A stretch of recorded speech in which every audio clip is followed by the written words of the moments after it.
All right, what's going on, you guys? Nick here with Nick Strength and Power, and I've got a couple of interesting stories for you guys today. The first story I want to talk about today is a strength story, and it doesn't get much stronger than Julius Maddox. So Julius Maddox recently posted a video both on his Instagram and on his YouTube channel of an attempt at 740 pounds, not for one on the bench press, but for a double. Now, he did fail the second rep here, to be fair, but he was close to 740 for a double. And I do think he's probably the only person in history to attempt a 740 raw bench double. And like I said, that second rep, it was close, but technically it was a fail.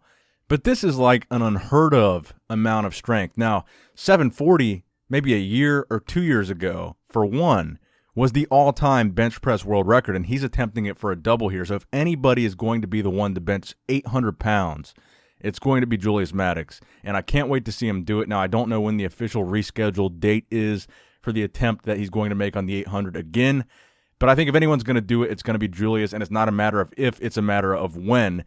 I think he's got it in the tank. No misloads this time, hopefully. Now, next up in the news, I want to talk about the Tampa Pro here. The Tampa Pro is the first pro bodybuilding show we have on the schedule after everything has been delayed and postponed and canceled. The Tampa Pro is the first up on the roster. Now, the main bodybuilder that I'm looking at going to the Tampa Pro here is Hunter Labrada. Hunter Labrada is making his pro debut at this 2020 Tampa Pro. First ever pro show. He turned pro a little over a year ago. Maybe it was about 2 years ago now. But he's making his pro debut here in Tampa, and he looks phenomenal. The update pictures that he's been posting at around a week out, he looks insane. And honestly, right now, he's my favorite to win this show, even though it's his pro debut. Now, the question you guys might be wondering is, who are we going to see at this Tampa Pro? Like I said, the Tampa Pro is a very important show. It's a Olympia qualifier. And a lot of people right now have not yet qualified for the Olympia, so this is a very important show for these guys that are, trying to qualify on points or trying to win a show. So Tampa is very important, and they just released the official competitor list for the Tampa Pro. Now, I think there are some names missing from this because I think Ian Vier is another big-name bodybuilder that's supposed to compete here, but here's the official competitor list they just released today.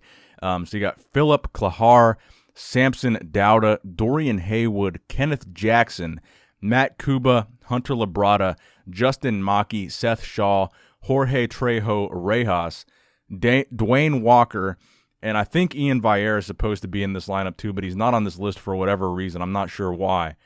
But if you go over to Ian's Instagram, he looks phenomenal. He's definitely in shape. He's definitely contest ready. And I hope that we do see him at this Tampa Pro. Like I said, as far as I know, he's planning on competing there, so I'm not sure why he's not on this official competitor list. Now, the interesting thing here is you could see some other bodybuilders jump in. For example, Patrick Moore. Patrick Moore recently posted on his Instagram as well, kind of alluding to a possible Tampa Pro entry. Now, his caption on this post says PR canceled, which means the Puerto Rico Pro. The Puerto Rico Pro is scheduled for the end of August. That has since been canceled. So he says other shows uncertain, and then he says Tampa. Now, he is sponsored by Yamamoto Nutrition. Now, I think that's important because Yamamoto is the title sponsor of the Tampa Pro. Now, I don't know how much of a persuading factor that would be for Patrick to compete in Tampa, the Yamamoto thing, but I would love to see Patrick in this lineup. Now, while all these bodybuilders are great, a lot of these guys, almost none of them, are Arnold Classic or Olympia level competitors. While Hunter looks great and Ian looks great, in my opinion, those are the two best bodybuilders in this lineup so far, this could be a lineup where Patrick could come in and do some serious damage and nab his Olympia qualification. Right now, he is not qualified for the 2020 Mr. Olympia. This is a show that he could do maybe as a warm-up for the upcoming shows. You've got the New York Pro on the horizon. You've got the Boston Pro. You've got the Cali Pro. Assuming those shows still happen, I would love to see Patrick in this lineup, and I hope he jumps in here. Now, that being said, I want to take a minute to commend the Tampa Pro because they are one of the first pro shows to kind of take a step in the right direction here. And they are live streaming this. There's going to be a pay-per-view of the Tampa Pro. And I've been saying this for a long time. I think every pro show needs to have a live stream. And now in this era, where you technically can't have an audience, or at the maximum, you're going to have a limited audience. And, keep in mind, at these shows, they make most of their money from ticket sales. People in the audience, family, friends, and fans coming to watch the show. is how these promoters make their money. So in a situation like this, where they're either not allowed to have an audience or they have an extremely limited audience, their ability to make money is minimized here. So that being said, I think this is a huge, massive step in the right direction. So I want to commend Tim Gardner here and the Tampa Pro for making the decision to live stream this. Now, it is a pay-per-view, like I said. And that being said, it is $44.99 for the entire weekend and $29.99 for Saturday. I do think that's a little bit steep comparatively. You know, the Olympia, there's going to be an Olympia live stream. Now, whether or not there's an audience at the Olympia, we don't know if that's going to happen or not. If the Olympia were to be live streamed, I would hope that it's like a $10 live stream to allow the maximum number of people to be able to view it and participate versus having a steeper live stream that might exclude some people that might not be able to afford it. I think in the Olympia's case, there's a huge audience that's going to want to watch that so they could afford a lower price point. So hopefully the Olympia is closer to like a $10 range, but honestly, I have no idea. And that is even if they decide to do a pay-per-view and if the audience is limited or whatever, which I'm assuming it would probably be limited. I don't know for sure that the audience would be completely not allowed, but I'm assuming by December things would not be completely back to normal, unfortunately. So I did want to make sure to let you guys know in this video that the Tampa Pro will have a live stream. It will be on Tim Gardner's website. And like I said, I think this is a massive step in the right direction. I think every single pro show eventually should have a live stream. We're taking a massive step into the digital era of bodybuilding fandom.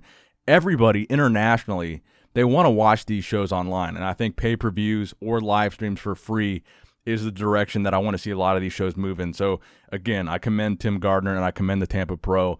I think it's a fantastic decision to live stream this. And I will certainly be a customer paying that and watching this show. So I appreciate the fact that we are able to watch this show.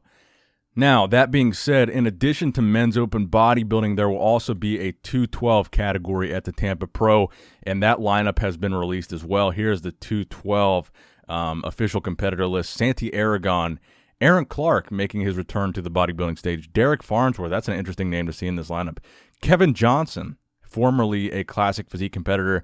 I'm a big fan of Kevin. I think he's a great guy. I'm excited to see him in this lineup. Dektrick, Bo Lewis, Jason Lowe. I actually didn't know he was doing this show. I like him as well. Derek Oslin, George Peterson, of course, making his 212 debut at the Tampa Pro, and we're going to talk about him in a minute. Justin Randall, Emmanuel Rodriguez, Raul Sanchez, Rixio Tapia, Steve Thayer, and Adam Young. So let's talk about George the Bull for a second here. Redcon 1 athlete, formerly a top elite level, top 3 Olympian in classic physique, making his 212 debut here. I'm going to be honest with you guys. I'm going to say it straight up right now. I'm predicting George the Bull to win the Tampa Pro. I think he's going to win the 212 category, and he's going to make a huge statement in 212. Now, a lot of people think I'm not a fan of George the Bull because in classic physique, I was kind of critical that maybe his physique didn't really fit that division as well as some of the other guys in that category. But I feel like in 212, his physique fits really, really well. He's more of a bodybuilder physique than a classic physique. And I think George is going to win this show. That's my prediction for the 212 category. I think a lot of people are going to be shocked based on what we've seen so far from George. I think he's going to win the 212 category at the Tampa Pro. Now, next up in the news, this is not necessarily a bodybuilding or a powerlifting story, but if you guys have been missing sports, Mike Tyson has announced that at the age of 54, he's going to be making a comeback very soon, September 12th, about a month and a half away. He's going to be fighting in an exhibition match against Roy Jones Jr.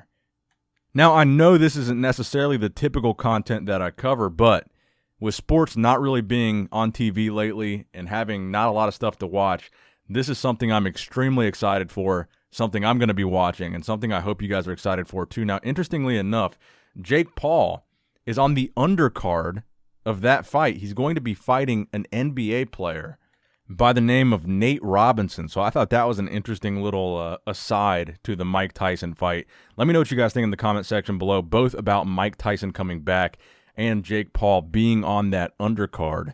Now, finally in the news, Connor Murphy. Now, Connor Murphy is a fitness industry social media influencer. He's kind of a fitness model type of guy, very big on YouTube, very big on Instagram. A lot of people have been concerned about his mental health lately. Now, recently, he's been kind of having some weird YouTube videos, some kind of mental breakdowns on YouTube. but he posted a picture on Instagram where he looks kind of unhealthy and pretty insane after completing a 40-day fast.